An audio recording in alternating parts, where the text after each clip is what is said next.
I'll try to go straight to the point. And my point is I suggest that paying more attention to the question of state fragility and failure would be useful in understanding important aspects of both the struggle between authoritarianism and democratization on one hand, but also understanding the deteriorating security situation in the Middle East on the other.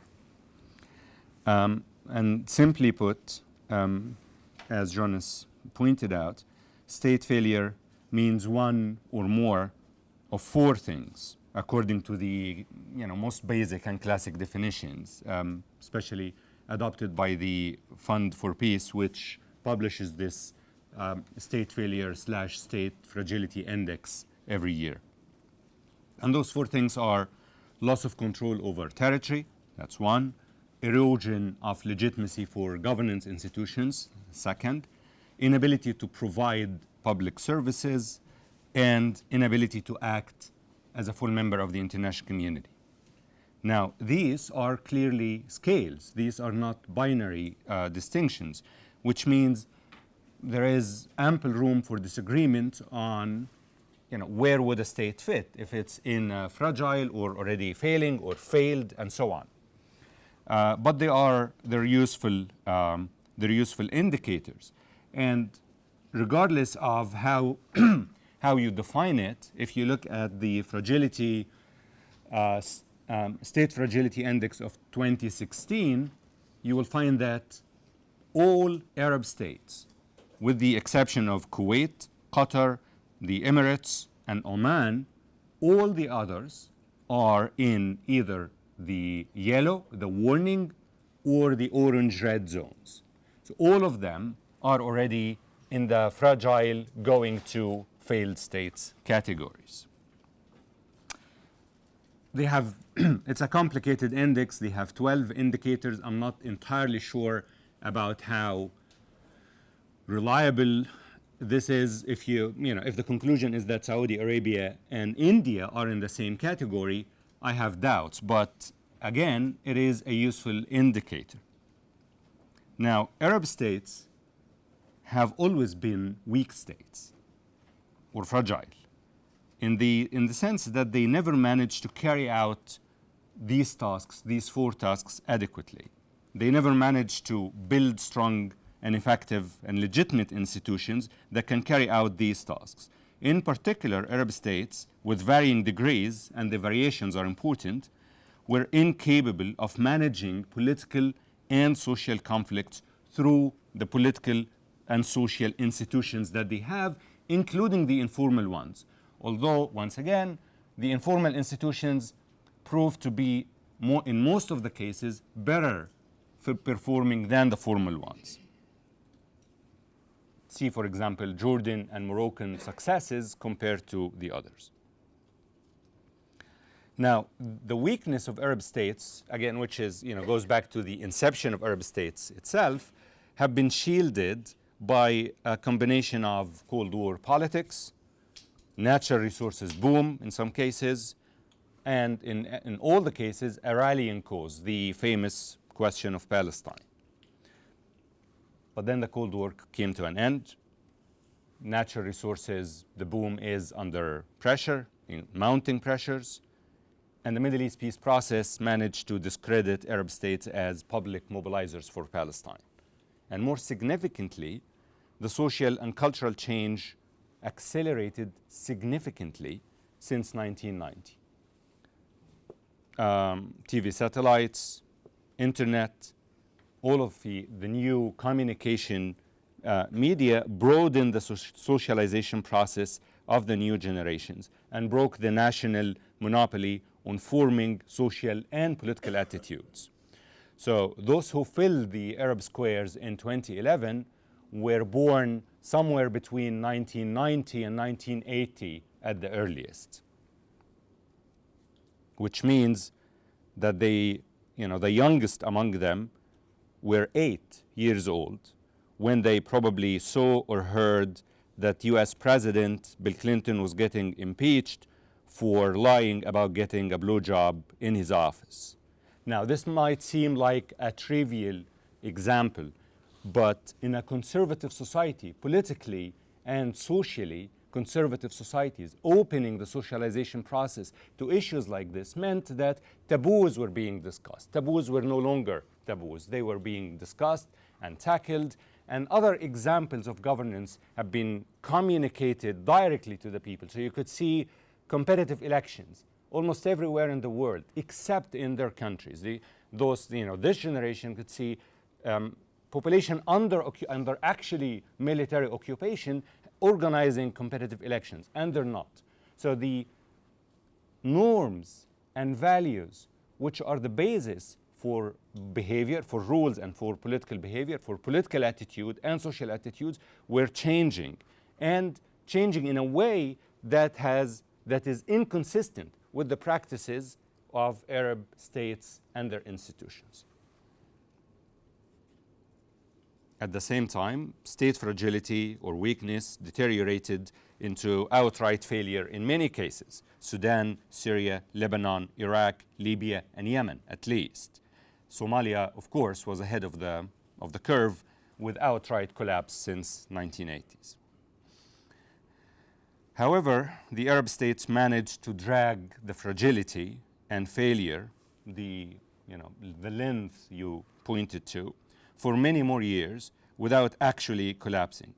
But this happened mainly thanks to a combination of selective repression, but also abandoning control over enclaves of social interactions that the states deemed unthreatening for their overall control, and of course selective cooptation and the continued threat of radical Islamism.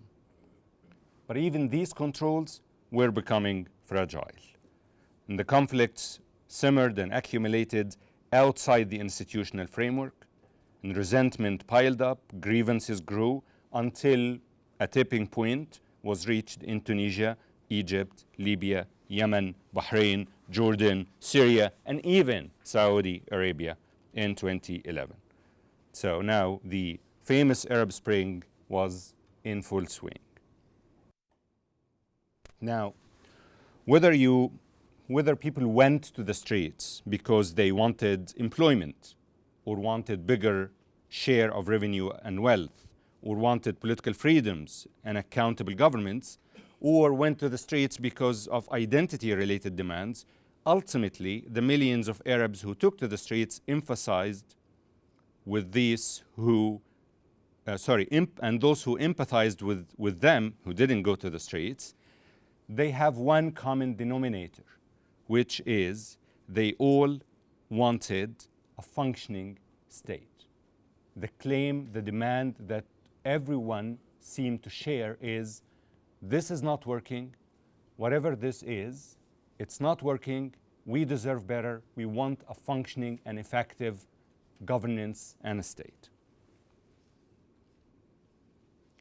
Obviously, dysfunctional institutions which could not process regular social and political conflicts were even less capable of processing extraordinary conflicts like those of the Arab Spring.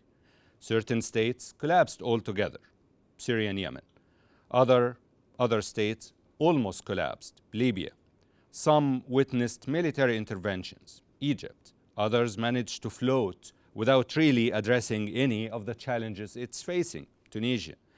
And notably, the most effective states among them, Saudi Arabia and Jordan, each for a different reason, managed to contain the conflict and to suppress it in Bahrain with the help of.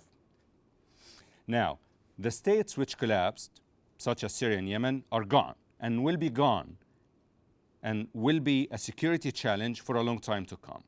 And there is no security response that is adequate in the face of a collapsed state. There's nothing you can do when a state collapses. And if you have doubts about that, look at Somalia. Look at the long list of attempts to deal with the security consequences of its conflict over the last 30 years. We have pirates, for heaven's sake. Now, it is my claim, if my claim is valid, if Arab states suffer, all of them, from varying degrees of fragility or failure, then we should be worried not only about those states that collapsed, but also about the others which did not yet. How is Libya going to become a functioning state? And if it doesn't, what does this mean for security in North Africa and the Sahel region, which is already simmering with multiple challenges that are how will political and economic institutions in Egypt face the challenges of 1 million young people demanding new jobs and housing, etc., every year, and getting a right to vote as well? If its current budget has 12% deficit, now the government's hoping to bring it down to 11%. And this is with an extraordinary financial support, including budgetary support, over the last 3 years by Saudi Arabia and United Arab Emirates. An accumulated debt of $60 billion, according to the Central Bank of Egypt. How will it maintain current level of public spending? And note, the current level of public spending is the level under which people took to the streets asking for bread and better services and so on and so forth. So the best you can hope for is to maintain the level of public spending that you had in 2011, which was not sufficient. Now add 6 years with 1 million demanding jobs and services and so on every year, do the math.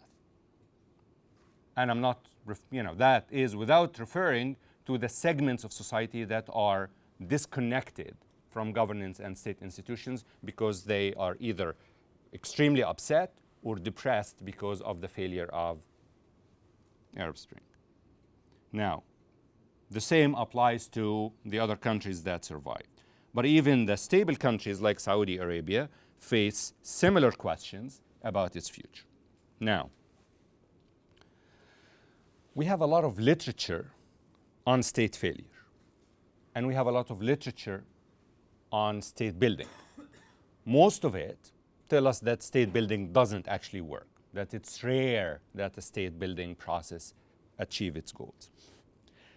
But we have very little on reversing state fragility or state failure. And this should be, I think, a priority for research in the Middle East. The question here is no longer why or how states fail. We've done that, we documented it, we're very good at understanding it, how it fails. Perfect. The question is how and under which conditions can state fragility or failure be reversed? Now, I have few preliminary remarks on this research question because partly this is a nascent, for me, that's a nascent research project.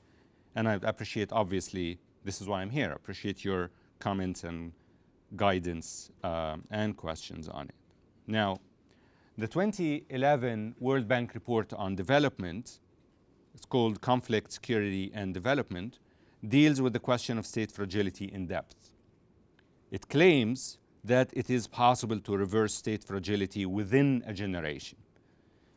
But it requires for that to happen a committed national leadership and a refitted international community.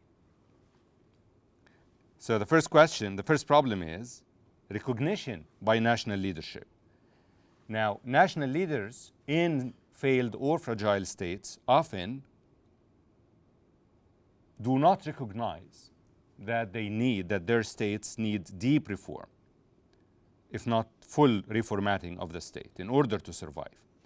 And if you don't overcome the problem of recognition by national leaders, there is very little that you can do from the outside.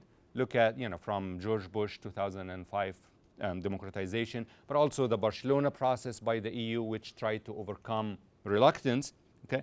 And there is very little you can do from the inside, because then you're faced with repression, or as Leonard Cohen said, 20 years of boredom for trying to fix the system from within.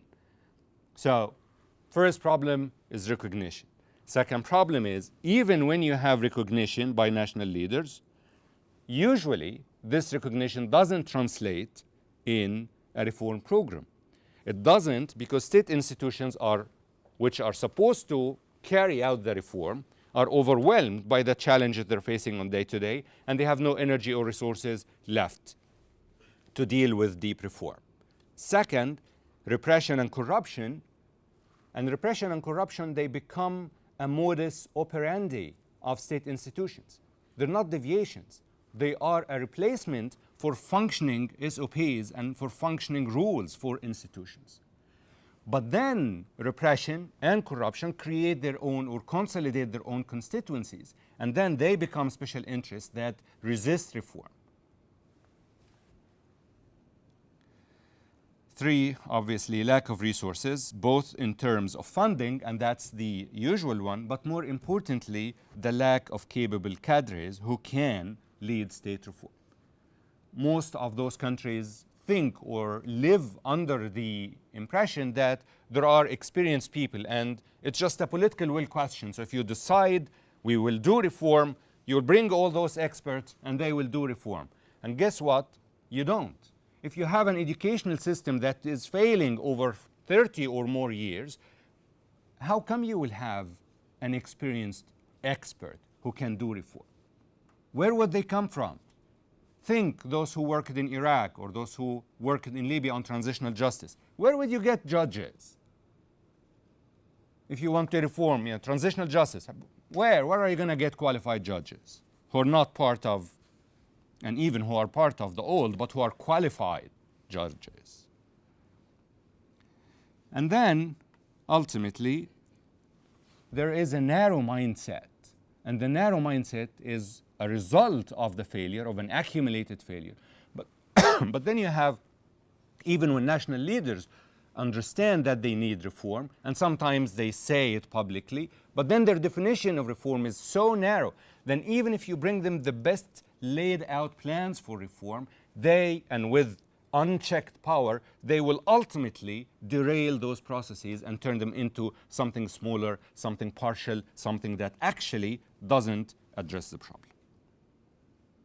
So those are the problems. I know. I said we need to think of how to reverse, and then I explained those are the problems why you can't reverse. But there are cases of actually reversing state failure under existing conditions without an overarching political transformation.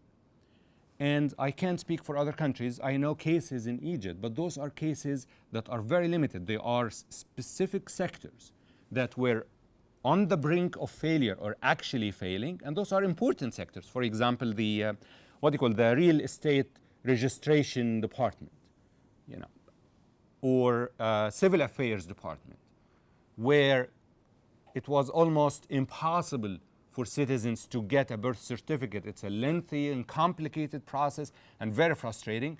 Now you can get it literally in 5 minutes by the same people. No one was laid off. No one was fired. No one was hired that is qualitatively different. And somehow, some departments managed to transform themselves. Now, this is not a glaring story of success. This is not something, that would, but at least I think there are lessons we can learn about reversing state failure from looking at micro cases of reform that actually worked. And to end, I think also 2 other issues. One is maybe if we shift the political conversations inside those states from focusing on the fight over freedoms and rights to focusing on how you make state work.